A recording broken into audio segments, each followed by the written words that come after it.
Welcome home, where we provide information, inspiration, and motivator after motivator after motivator. I have Yolanda Riley here with me today. How you doing, Yolanda? Hey, Cedric.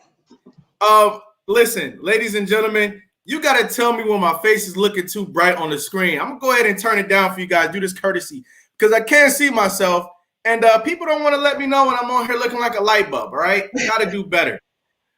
We have a very special show today. Because we're talking to someone she's done a lot of work in her life. Ani King Riley's already in the building. She says hello.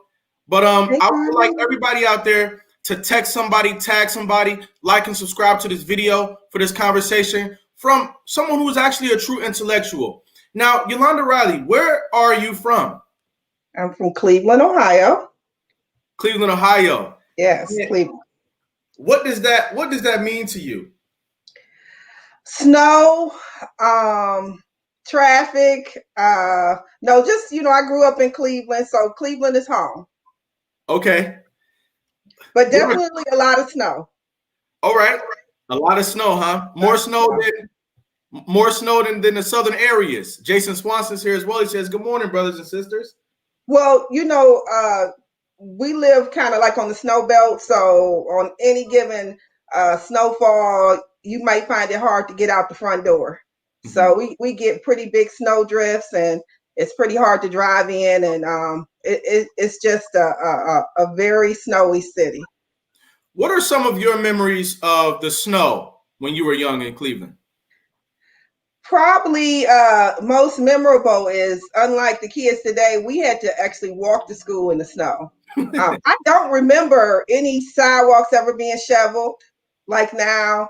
Uh-huh. We definitely walked to school. Sometimes we even walked in the street. So the snow was just always everywhere. We played in the snow a lot, but definitely these kids have no tolerance of kind of walking in the snow or doing anything in the snow other than kind of playing and coming right back in the house. We kind of did everything in the snow.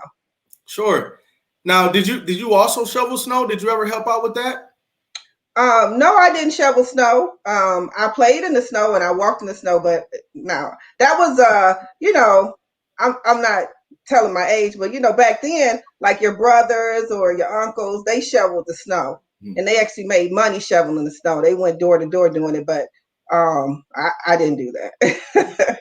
So, we're in a day and age now where it snows outside. It's like it did recently. And you might be looking around like, okay, when are these young kids, these young men going to come around here and shovel this snow? You ever think like that? No, they're not doing that now. No. Everybody's calling a truck or, they have a snow blower. So, yeah, gone with the days where the kids come and shovel the snow, at least in my neighborhood. So, and then, sometimes, Cleveland is a little risque. It's not safe to, have cash and get people that knock at your door to shovel snow. In our neighborhood, the kids in our neighborhood knew the neighbors, and they would go shovel Miss Baldrick's snow or help, Miss Cunningham shovel snow, things like that. We did it for like our neighbors, but now, it's kind of hard to trust people. It's really dangerous out here. Are we losing an element of hustle or an element of lessons about work ethic given today's climate?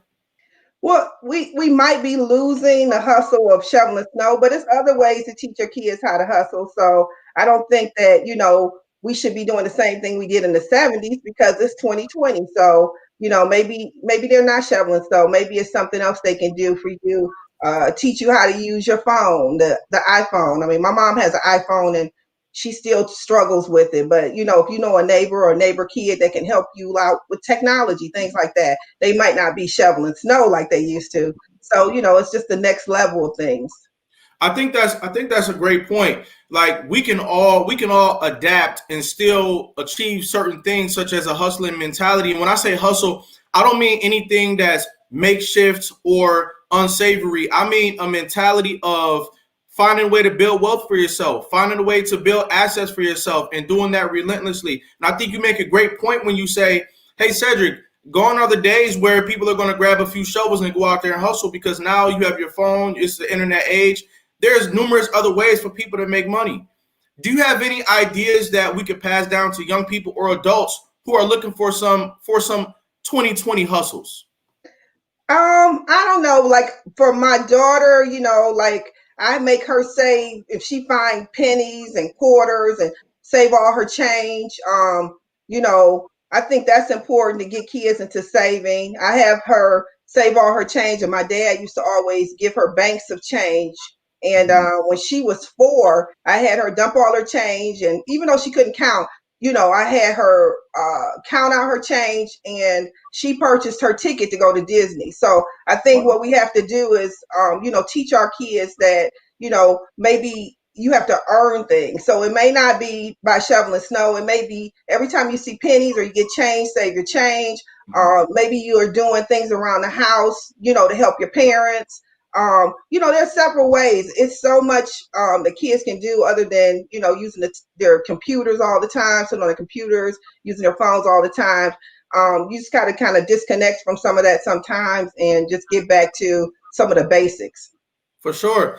A few people out there are saying happy birthday. What's going on with that? Today is my 50th birthday. Thank you, Raven. Thank you, Ani. Wow. You know, we're on to a good portion of the conversation right now. Jason Swanston first said that work ethic is lost due to many variables that have plagued our community, and he's also agreeing with you that saving is important than dumping into stocks that pay dividends. That's also a great idea. What are your thoughts about incorporating stock into the mentalities of our young people? So definitely one of the things I did for my daughter is I set up her a PNC. I think it's like a Sesame Street account, so Okay. that every time she puts money in her account, she can kind of see where the money is sitting. And she can make saving goals. She can actually have automatic deductions, which I do, like automatic deduction to her account, deposit to her account, so that she can see every time she puts money in there what kind of impact it has on the account. And I think they need to start seeing that at an early age. So once they get to, 18, 19, then maybe they're prepared to start doing some next level things like, purchasing one or two stocks, or even watching the stock market when they start turning 13, 14, so that they can start building that self-worth and that financial mind and that business acumen, and they can start, saving and being a financial astute early. I think that's phenomenal. Those are some great points to really get our mind toward into the future. Let's start getting stocks into the hands of our young people. Let's start getting stocks into the hands of our family members. Let's have conversations about getting into those markets, because it does make sense that if you can get a portfolio that's making money for you, hey, you don't have to be somebody out there shoveling snow. But are you doing things that help grow your wealth and to grow your mentality? So that's absolutely great. Now, what were your household dynamics like when you were young? Take us back to Cleveland again. So, growing up, it's three of us, me, my brother, and my sister, Orlando and Corinne, they're on. We grew up in the Cleveland area, Lee and Harvard. Our parents bought their first home when I was about 4 years old.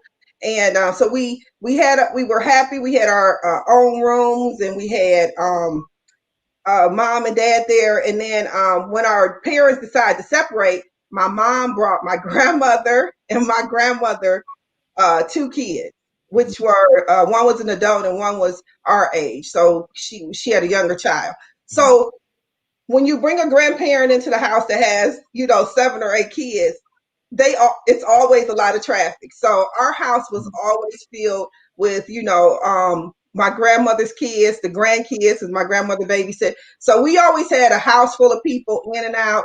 Um, we thought it was great. We because it was never a dull moment. Grandma cooked all the time. We had great food. Our friends had great food. All the neighbors came and ate. Grandma cooked great desserts. Sometimes we didn't even know what we were eating. Tea cakes and gingerbread and pound cakes all the time. I always tell people that talk about cereal. I don't have cereal in my house to this day. We didn't grow up on cereal. We had a hot breakfast every morning. So, Wow. that was a perk of living with grandma. When she got up in the morning, we had bacon, eggs, toast, we had grilled cheese. So we didn't we went over our friend's house, we had cereal. That was like a treat to us because we never had cereal at our house. Talk about how it felt when your parents bought that house. What are your memories before y'all moved into the house, and how did you feel when y'all actually moved into a house? So I was like 3 or 4, so I didn't have memory before, but the memories of living in that house before my grandmother moved in were great. My brother, he's 5 years older than me. He was horrible to me and my sister, but and he's gonna be mad at me for this. But he was scared to sleep because he had his own room upstairs. So he would try to coach us to talking and stay upstairs with him instead of going in our room. During the day, he was a tyrant to us, and at night, he wanted to share spaces so he wouldn't be by himself. And one night, there was a thunderstorm, and he was upstairs, and it's probably 15 stairs to come down, and I think he jumped down all 15 steps. So we enjoyed our house with both our parents, and we enjoyed our house even when our granny moved in because that house became the cornerstone of our family. Mm-hmm.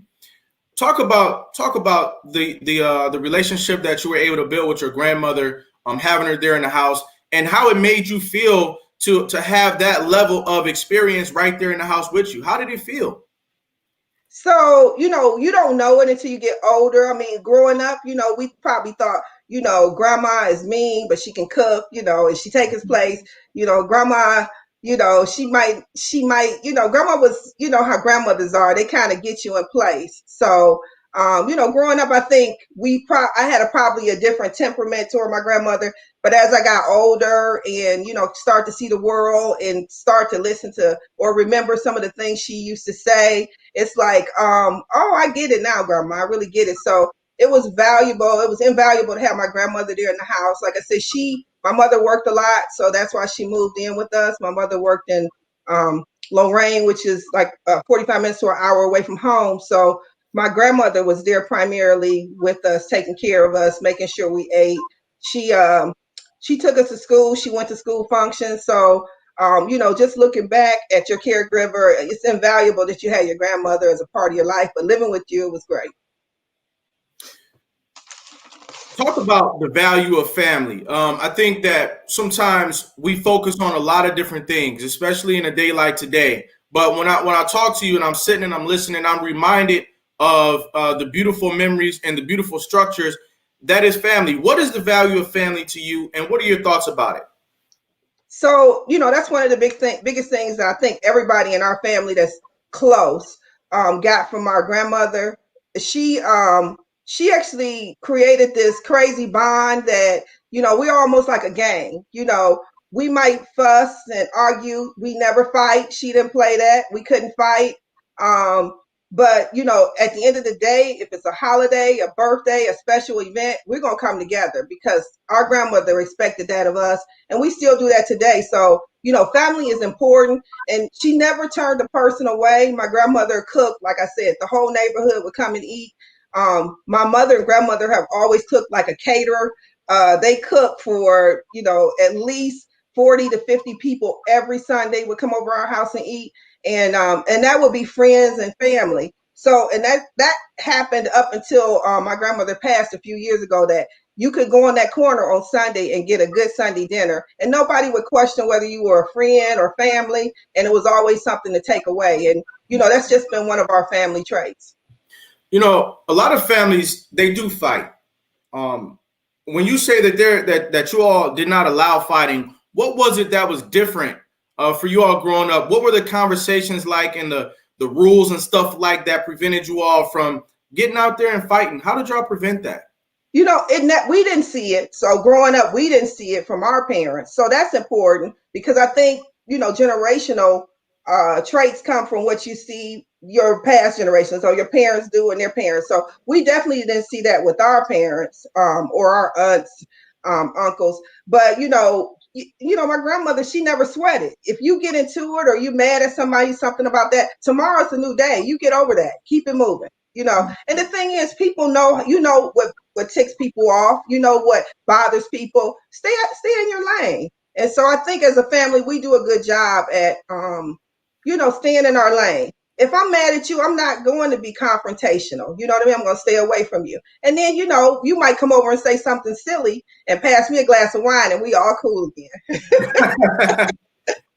Hey, so we just don't sweat the dumb stuff, because, people are losing people every day, and it's not worth it. That's right. When you all were going to school, were you piling out of the house looking like the Black Brady Bunch?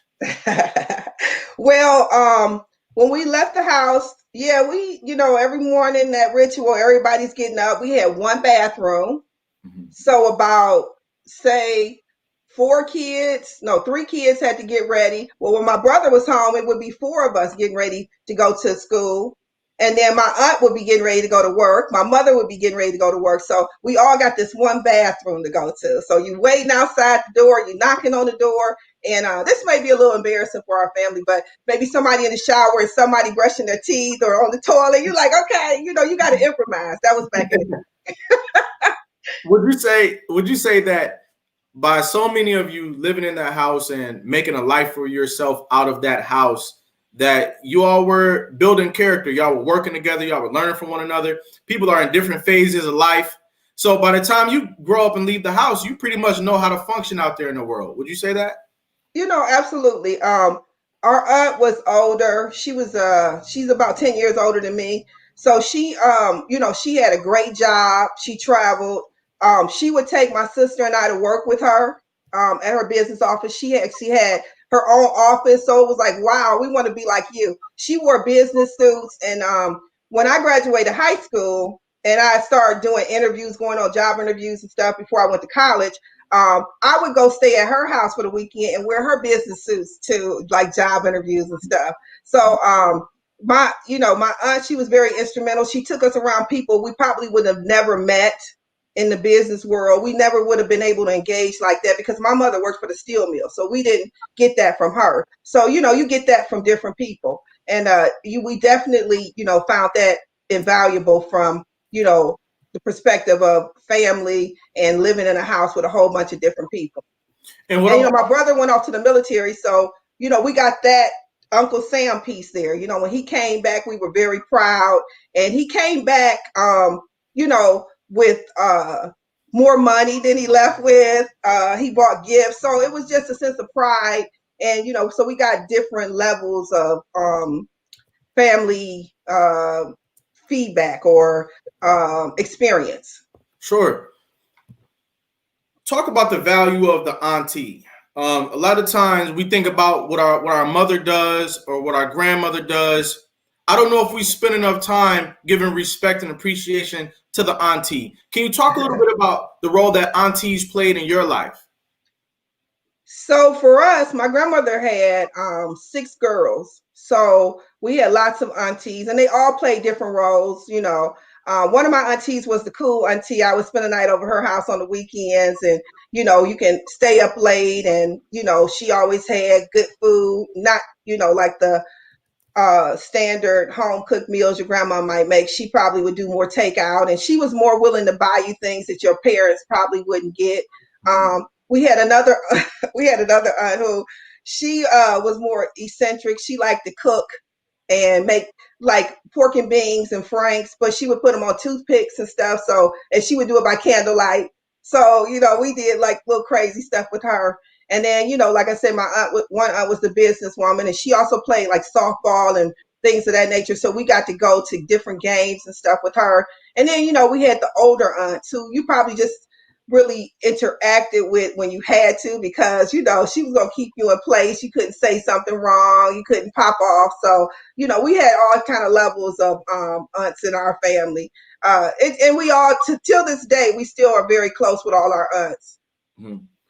So let's all be reminded out there that families are not just a one act show. Families are interconnected, intertwined network of people who all pour into one another, whether it be the Absolutely. aunties, the brothers, sisters, uncles. Let that be a reminder to all of us out there of what family can be. Family can be Absolutely. family can be something that bursts out of you when you're asked to talk about yourself. Family doesn't always have to be an afterthought. Family is a part of your every moment, your thoughts, and your actions. So let's be reminded of that. We've got plenty of comments coming into the building. Linda Goodwin says, "My nieces and nephews were my children until I started my own family." That's Yeah, a great point. absolutely. That's a great point. Absolutely. We've got to let our sisters and brothers step in and co-parent sometime. Let them step in and have a say. Let them step in and be an influence. Maybe buy a pair of sneakers or even a trinket or something like that. Are we doing enough in the greater community with our siblings, with our family members, to feel like, hey, our last name means something? Who were you going into high school? What were you thinking about? What were you doing? And what were you planning on? You know what? I don't know that I had great plans going into high school. Um, I knew what I didn't want to do is, be at home because, as I went into high school, so back then we went in high school in 10th, ninth, what is it? 10th grade instead of ninth grade. Now they go into high school in ninth grade. So 10th grade, I actually went to one high school, and then 11th grade, I just chose like a magnet school, we called them back in the day, Mhm. and went to the Health Career Center. So my ideal job was to be a nurse. But once I got to taking the classes and everything, and we started doing the clinicals and really touching real bodies and real smells and everything, I realized that wasn't for me. So, The smell you threw can you off. learn, you do a few things as you go in high school, you can kind of get an idea of what you might want to do. But, it's not until you start jumping right in do you realize maybe this is not what I want to do. I have to refocus and, do something else. So I don't know that I really had a great idea what I wanted to do for several years, like even after college. But I did know that I wanted to go away to college. I wanted to leave home, and I wanted to do more and be better than the previous generation, because that's the goal, to be better than, my mom's generation. And now I want my kids to be better than, my generation. So I saw, several friends go to college that I looked up to, and, they were very encouraging. And then I had a teacher in my senior year, Miss West. She was relentless about making sure that I would go to college. I was going to ask you, based on conversations that I've had with people from generations before, about what it took from you to get from high school to college. A lot of people, they say, I just didn't know what to do. I had to stick to what I knew. I stayed where I was. I didn't go anywhere. I didn't know how to get to the next level. I hear that from a lot of people from generations past. Who helped you, and how did you get from high school to college, and then next into the corporate world? How did you do it?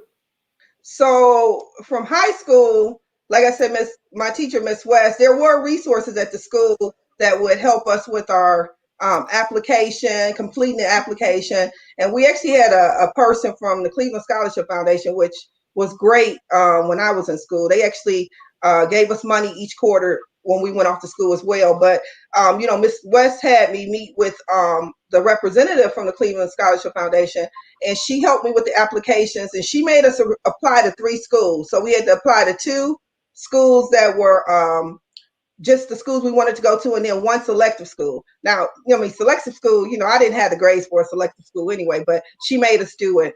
And they paid all the fees, which was great. So my goal was I wanted to leave home. I wanted to be far enough that my mom could not just get up in the car and pick me up, but I wanted her to be close enough that she could drive, a few hours and pick me up if she needed to. So I didn't want her to be able to do the drop-ins or the drop bys, but I wanted her to be able to pick me up if I needed. So I ended up choosing the University of Cincinnati.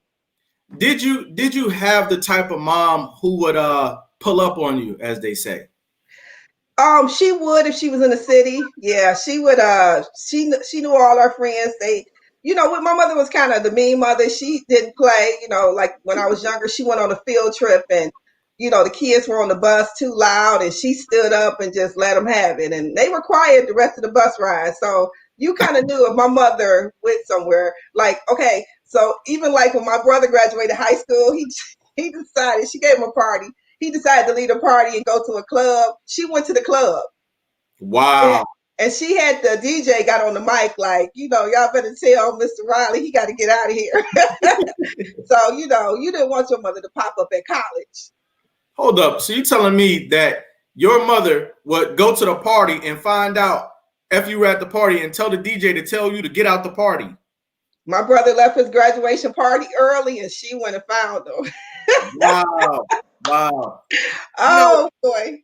How did it influence you as a woman, as a student, as a young woman, to have a mother who is willing to get in your business and to make sure that you're doing what she thinks that you need to do? How did it help you having a mother who provided that type of structure and stricture? If you look back on it, it wasn't malice. She just wanted to protect her kids and make sure they stayed in the right lane. And I mean, I'm thankful for that. I have plenty of friends that were hanging out, doing whatever, and that was their thing. But that was not, you couldn't do that in my mama house. And I think we had respect for her. A lot of families or a lot of kids don't have a lot of respect for their parents because they're being their buddies. I'm not my mother's best friend. That's my mama, so, and I respect her for being my mother. And, I follow her guidance. I might not have always liked it, but, when you look back on it, it did, help me become a better person. Mm-hmm. Did you learn anything from your mother that you would like to pass on to young ladies or women out there today? No, I'm just kidding. No, my mother, she always was about, own it. So if you did it, own it. And that's important. A lot of times people like to blame other people for their failures or things they haven't done right or things they can't do right. But like my mother said, you did that. That's what you did to yourself. You own it, you live in it, and you move on from it. But when you blaming people, you get stuck in that cycle, Right. and you go nowhere. So, you own your shit, as she says, and keep it moving. That's actually a very big point right there. Whatever is going on in your life is on you. No matter what. That's part of becoming an adult. I think that a lot of people, including myself, have phases in life where, you could connect what's going on to your life to possibly other people or other events. But in order to grow up, you've got to realize the role that you play and where you are. And I think it's powerful that your mother passed it down to you. And we're making this a victorious moment by passing it on to other people. Right. Where you are in your life, where you're going in your life, and where you've been in your life is largely on you. We're talking to Yolanda Riley. She is a wealth of knowledge if you listen. And we'll be right back with more of her story after this brief message.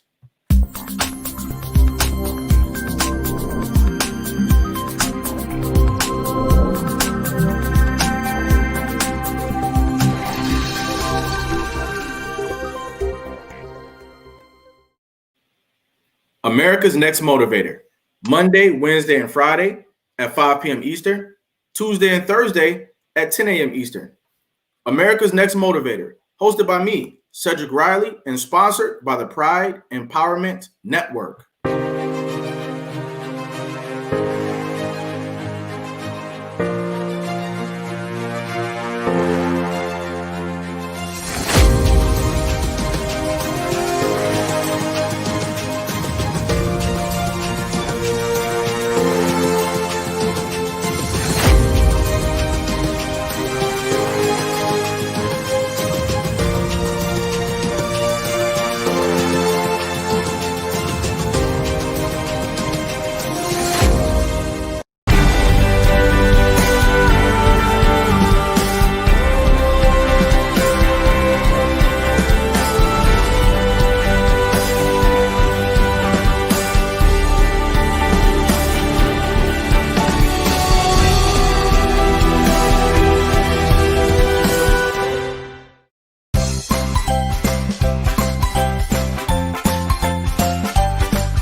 And we're back. Oh,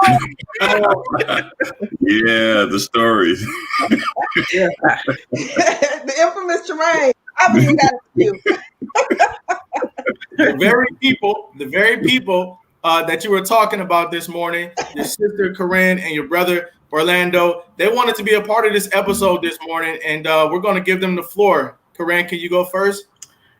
Yeah, sure. So Yolanda, today's her big 50. So just to start with family, I think she's an inspiration to all of us. She's the planner in the family, which really keeps the ties and bonds together. She likes to tell stories on people, but I think the one thing I can say is that she's about telling it like it is to make you uncomfortable with the uncomfortable all the time. So it's no cutting corners with her. So if you don't have thick skin, you better grow it. If you're in our family, you come around her because she'll let you have it. But I think that if there's one woman in this world besides my mom who's like that inspiration, who's went through obstacles to get her degree, who adopted a teenager when she said she didn't really want kids, or we didn't think she wanted kids, and did a fabulous job. I think that's her. So when you think about just family and inspiration, she's definitely that person. Oh, you're making me. It's my turn now. No stories, Tremaine. Well, I'd like to welcome you to Club 50. Yeah, it's been a long time. Happy birthday. And Pumpkin was right. You did an amazing job with your son and now with your daughter. We appreciate you. We love you. And again, welcome to Club 50. Thank you. Thank you, guys. About me anymore. Hey, Tremaine, we're going into 60. How about that? Hey, you'll be there with me. See, as you all can see, ladies and gentlemen, I want to appreciate everybody for tuning in. It's moments like these that make this show a home for you to stop by and visit and get value. This is a real live family reunion. Linda Stevens Goodwin, who is also everybody's auntie, she was just talking about earlier, says, love you, Tremaine and Pumpkin. So we've got a lot of love coming into the building, and we just wanted to make this a special, victorious moment for you, Yolanda. Ladies and gentlemen, this is my mom. That's right. This is my baby. This is the woman who I come along and I talk about on a regular basis. This is the auntie right here that I talk about on a regular basis. And this is the uncle right here that I talk about on a regular basis. These people right here are world changers, and they're world changers with their actions. Like Orlando said, it's important to have a can-do attitude. Nothing is impossible. Linda Stevens says, this is family. Everybody, these are the types of people that we strive to be in the world. People who love, people who live, people who laugh. This is what we do. Thanks for stopping by, y'all. Thanks. All right. Thank you. Tricky. For sure. What are your thoughts about today being your 50th birthday, and what's next for you? So, I want to get emotional, but I mean, I have mixed feelings because, we lost my uncle who was like a brother to me. And I always thought he would be here to share my 50th birthday with me. But I do have my brother and my sisters and the rest of my family. But then there's also COVID. So there's no real gathering going on. It's just another day, but we do celebrate all of our milestones as a family. So, with COVID not being able to do that, it does make it a little hard and a little different because, like they say, I am the party planner or the event planner. So we definitely would have been doing something together to celebrate my 50th. But what's important here is that I am able to share this time with you. And later today, my 11-year-old will be taking me to dinner. So this will be a special day, even though I have to pay. Right. But this will be a special day, when we're giving lemons, we're going to make lemonade out of it. Mm-hmm. Would you like to spend a couple of seconds speaking to your young lady? You have a young lady who is one day going to take the world by storm. Would you like to spend this moment talking to her, knowing that she'll watch this episode in retrospect? So, not just, my little Lexi, I have my nieces and, I have two phenomenal goddaughters that, They have gone out and been very impressive in the world.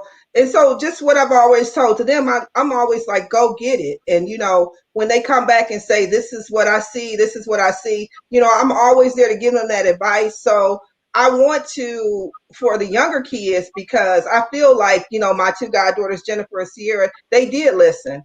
And they still to this day and go, say, my GMA said, blah, blah, blah. So I think today kids kind of get away from listening to what their parents and adults have to say. They more turn to the internet and to, what other friends say. But, I just hope that my daughter listens, not only to me, but to elders, because that's important. We've already been where she's trying to go.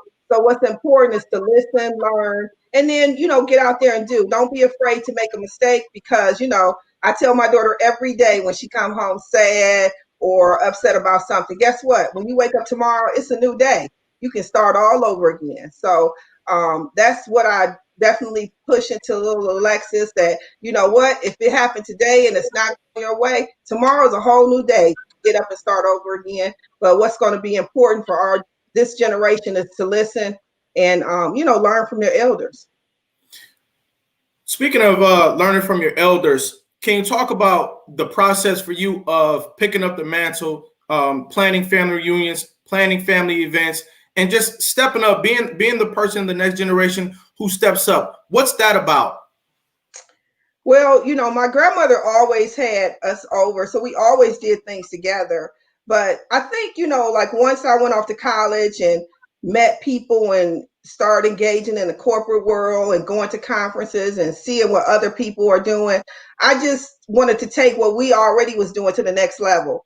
And my family graciously follows. So if I say, Christmas Eve is a 70s party, they all go dress up in 70s. If I say, August 22nd, we having a family picnic, this is what we're doing. We're going to have 3-on-3 tournaments. Even the 60-year-olds are out there running. So whatever I plan, my family, they jump in and they do it. So just taking some of the things that my grandmother did just to the next level, because like I said, we can't do the same thing she did because it's boring and it's outdated. So we just have to go to the next level, and that helps keep everybody motivated, inspired, and, involved and engaged. Corinne Riley says, you always pass failure on your way to success. That's from Mickey Rooney. So thank you for that comment. Now, your sister also mentioned that you got your degree. Can you talk about that challenge and how you dealt with it and where you are today in terms of your academics? So academics have never been my strong set. So graduating from high school from Cleveland Public School, once I got to the University of Cincinnati, I realized that what my diploma was no more than a paper. I could not write an essay. I could not write a paper. It was really horrible and challenging. It was very challenging to realize that, I've gotten this far and I really can't write a paper. I've always been pretty good with math, but not as good as, what the expectation was for college. So, my first couple of years of college was kind of making up for high school, which was so unfortunate that, a high school would actually graduate a kid who cannot really write a paper. And wow. So once I got to college, I worked hard trying to graduate. However, you get involved in working and things of that nature, and if school is not, go ahead. Are you telling me that high schools are graduating seniors who are not prepared for college level work? Is that what you're saying? For me, definitely. I would even say my sister probably would agree, and she graduated with honors. She definitely could write papers and things like that because she graduated with honors. But definitely, we graduating from the Cleveland Public School System, we were not ready for college. Now, I can't say what they do now, but I will say when my son was in school, my sister and I, we had several times where we had to sit down with him and say, you can't turn that in. And he would say everybody else did, so that's not right, Listen, she's talking about me, y'all. Now I'm going to tell this story because it speaks to the reality, and it speaks toward the work that you have to do between your 12th grade year and your first year of college, if college is going to be your choice, there's a lot of work that you need to do to make sure that you're ready. Now, what happened in my case was that I had to do a research paper, and I had to pick somebody and do a research paper on them. Now, I was probably in the 10th grade and really had no concept of what a research paper was. Ninth grade. I had no idea what an actual research paper was. And so the person that I picked was Aristotle, because this was a science paper. And I went to Britannica Encyclopedia, and all of the interesting facts that I could find about Aristotle, I copied and pasted them probably into a 3-page document. And so when my mom and auntie went to look over what I had, they said, Cedric, this is not, this is not a research paper. This is not a paper at all. This is you copy and pasting a bunch of stuff. And so at that moment, going into halfway through high school, I had to recalibrate and rethink about what writing was, what communicating was, what expressing myself was, and then how to do that efficiently and effectively in order to get promoted to the next grade. And so what Yolanda is also saying is that she had that moment of shock when she got into college and realized just how much more work she needed to do to really get up to par. And I believe that there are a lot of seniors who get to a college campus and their first year is more culture shock than anything else, because it's like, where was I ever given this level of work? And so talk about the level of dedication that you had to put forward in order to get your degree. And when did you finally get your degree? Yeah, so I end up just kind of getting frustrated and working more than going to school. And so I end up stopping school. But, blessed, just immensely blessed with different opportunities. People just opened the doors for me because I was eager to work, and I just got in some of the right places at the right time. And probably one of the best companies I ever worked for was Acumen Services.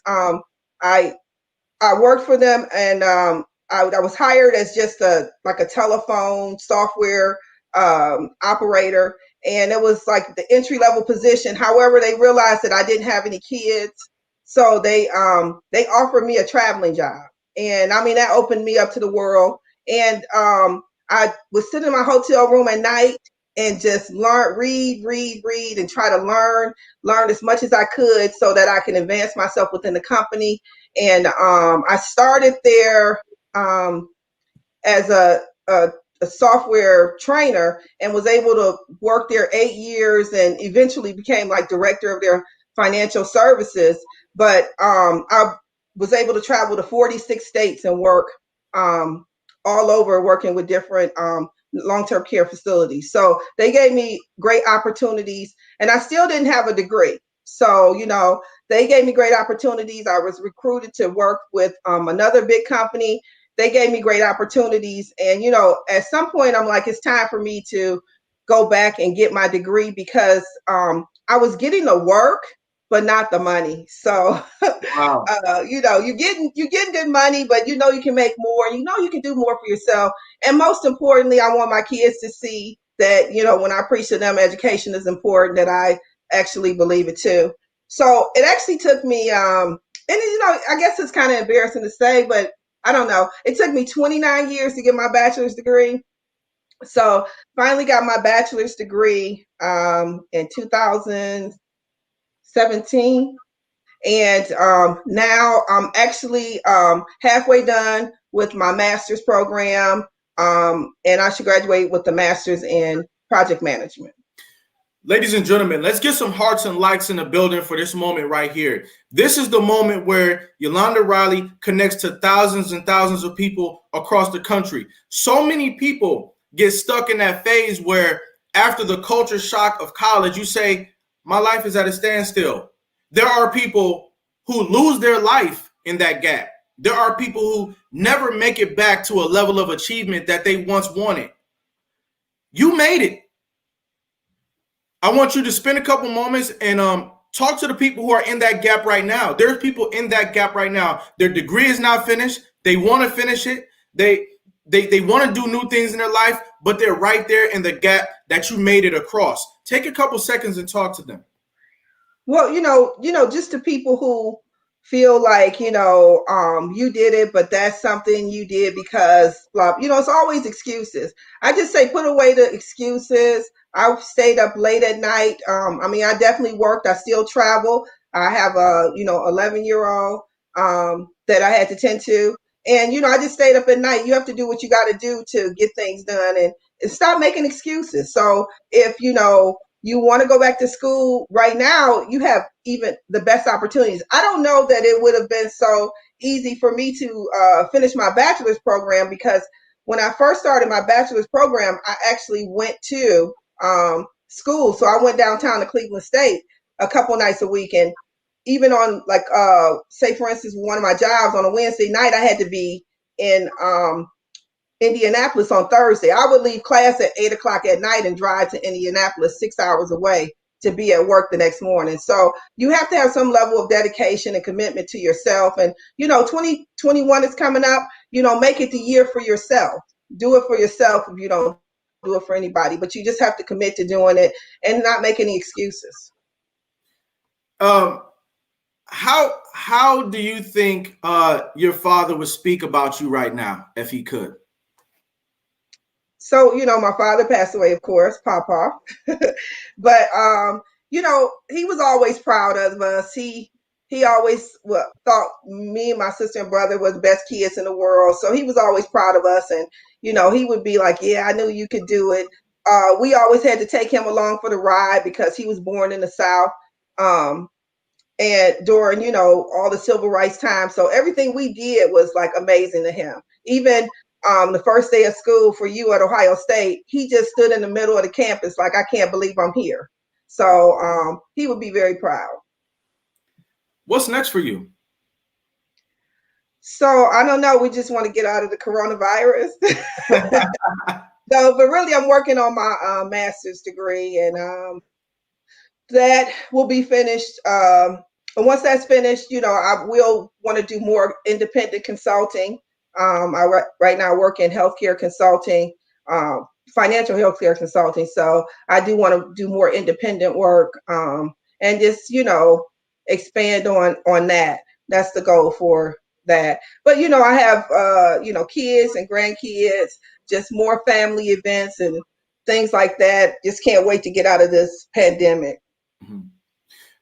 What do you do in corporate America these days? So I work with post-acute facilities. So it would be long-term care facilities, home health and hospice. I work on their financial reimbursement issues. So some people will reach out to me to do audits, maybe process reviews over their financials, their accounts receivable, and the financial piece of their organization. I make recommendations and then do projects to actually help improve. Now, for those people who might be starting businesses or running businesses, what can be done from an accounting standpoint or from a ledger standpoint to get the book straight? What are some tips out there that you can give to people to get their finances in order in their businesses? Well, I would say start day one. I think a lot of us love to say we're a business owner, but they never put the financial information down on paper. So you need to start from day one, keeping track of your cash, your income, and your outgoing. And then, make sure you pay your taxes. Do your taxes and pay your taxes. Let's not get in trouble for things that we know that we're obligated to. So keep your books in order. I think that's probably most important. I've worked with a couple of my friends had stores, and one of my friends in particular had a store where he kept all of his books on paper, and then he would give all this paper to a accountant who would give him his numbers. And some of it was kind of shady, but I think as far as starting business or being a business owner, it's important that you guys keep good business practices going. Get you an electronic software that actually can keep up with your ins and outs. Know your status. Do you have the money to pay for things? And don't grow too fast. If you don't, or not grow, I don't think it's growing. I think people want to look a certain way, So, know your means. And when you go beyond your means, that's when your business gets in trouble because you're spending more than you're bringing in, or you don't even know what you're bringing in to spend. So I just think it's important to keep good books. I think it's a great point when you say don't scale without strategy. A lot of people they start a business and they expect that business to go from zero to $1 million. But to your point, if you don't have the accounting infrastructure, you don't have the books correct, then that's actually going to be a lot of trouble for you when it comes to you reporting your earnings and losses and stuff like that going forward. So now for the beginner out there, how do you start books? Do you go to Microsoft Excel? Do you download a software? What softwares would you recommend? Well, I mean, I think, now people are really savvy with QuickBooks, but if, your average new business owner doesn't know, uh, I'm sorry, Excel. They don't know Excel, but, there's softwares out there. There's apps out there. I mean, back in the day, you had to actually download a software on your computer. I mean, there's apps out there for small business. So I would say, look out there and see what fits in your lane. Like, if you're a very small business, you might need to just put, your cash in, cash out, and expenses on Excel. If you're a medium-sized small business, you might need to just do it in like a QuickBooks. And then some people pay an accountant to keep up with it. But whatever you do, just find some type of way to make sure that you're accounting for the money that's going in and out. And I think that's going to be eye-opener for you. Am I spending more? If I'm spending more money out than that's coming in, and if you are, then you are already in big trouble. Sure. And how many millions of dollars in assets have you assisted corporations to manage over the years? Would you say? Millions. Like, if it's a small business, they may have 4 or 5 million. But I've worked with big CCRs that have several lines of business that may do $50 million a year. To probably one of the biggest I had, they had 132 nursing facilities, and so they had millions of dollars that were out there to capture. And a lot of them that I work with don't do a good job. So I have to go in and be the bad guy to say, here's what you need to do different. And guess what? In the midst of that, you took this much loss. Wow. So not only the small businesses, may be in trouble if they have more going out than in. The larger businesses, they do bad business too. Everybody can, benefit from someone taking a second look at their books.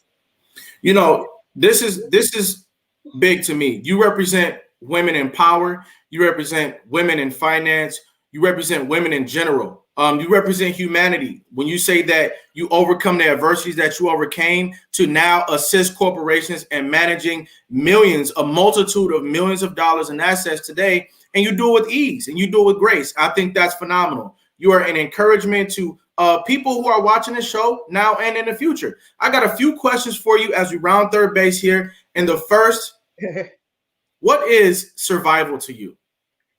So survival is, making it happen, whether it's, I didn't know where my next meal was coming from, but, maybe I'm going to eat a little less of this so that I'll have some for tomorrow because I know here's what I'm going to do tomorrow. So survival is making it happen and having a plan to get to that next level. You might not be there, but you're working on it. And while you're in the struggle or whatever's going on, you're still making it happen. Mm-hmm. What is success to you? So success is setting goals and, obtaining those goals. Now, I think along the way, a successful person understands there will be some downsides, some things that won't work for them, but they're able to regroup and try again and make it happen. But success is you setting those goals and just making it happen by any means necessary. If you could make one statement about the legacy that you want to leave here on earth, what would that statement be? The statement would be family pride. I think, for me, family is so important. I just want to make sure that my family stays together. I think when our friends and other people that are in our family, but maybe a distant family, when they see the way our family interact, they always are very appreciative and complimentary about how well we get along together. So, I want that to continue. I hope that the generation after me, take a hold of things and make sure that we continue to have family functions. I know that Jennifer and Landis and Simone, they are just coming right behind me, planning things, and they want to be right a part of our family reunion planning and stuff. So definitely want those legacies to continue on and just continue to keep our family together. Absolutely. What is greatness to you? So greatness is my son Cedric. You've been through a lot. And even before you came to live with me, and you know how it was when, you came in my house. We kind of had we had our struggles, like, maybe you didn't want to talk, or when you would sleep at the foot of my bed. If you look back on those and you look back as you went to school and the struggles with school, and just, people not even knowing that you had all these issues until you graduated high school. When you were in high school, the people thought that you was like the most grounded, successful young man, your senior year in high school. And, when you went back and told your story about it being in foster care and things of that nature, sharing your life with the world has made a difference to so many people on the national platform. So I would say, when I look at greatness, I go back and look at my child and I say, he's come a long way and he's did lots of things, and there's more to come. Let it be known that the work of a mother, the work of a devoted person to come into your life and provide a positive example right in front of you never goes in vain. It never goes unnoticed, and it never goes unreciprocated. I live to make you proud. I live to make our entire family proud. All of our families. We know that there's 6 families between us, and that's okay. We're going to continue to push the mantle, to push the belief that family is and family will be. Ladies and gentlemen, get your crown. Ladies and gentlemen, get your crown emojis ready. We're going to give Yolanda her respect while she can still receive it. Pat O'Brien's in the building. Said great interview. Hi, Pat. We're going to give you your respect while you're still living, and we're going to give you your crown today while you can still receive it. Ladies and gentlemen, put your crown emojis in the building, because today we are letting you know, letting the world know that you, Yolanda Riley, we got so many crowns into the building. That's right. Let's make this a victorious moment for her, a victory lap for you. You work hard. You represent connectivity. You represent love. You represent the truth. You are America's next motivator. Thank you, Cedric. You're welcome. Thanks for stopping by today, all right? Thank you. All right. Ladies and gentlemen, there you have it. Each and every episode of America's Next Motivator is going to have something here for you. I got to say, I asked a few of you to show up today. You all showed up and you showed out. I thank you so very much. We got one more comment. Let's see if we can get it in. Corinne Riley says, happy birthday, Queen. We got so many. All right, listen, y'all. I got to go. I'm running late. I'm running late. See you guys tomorrow at 5 p.m.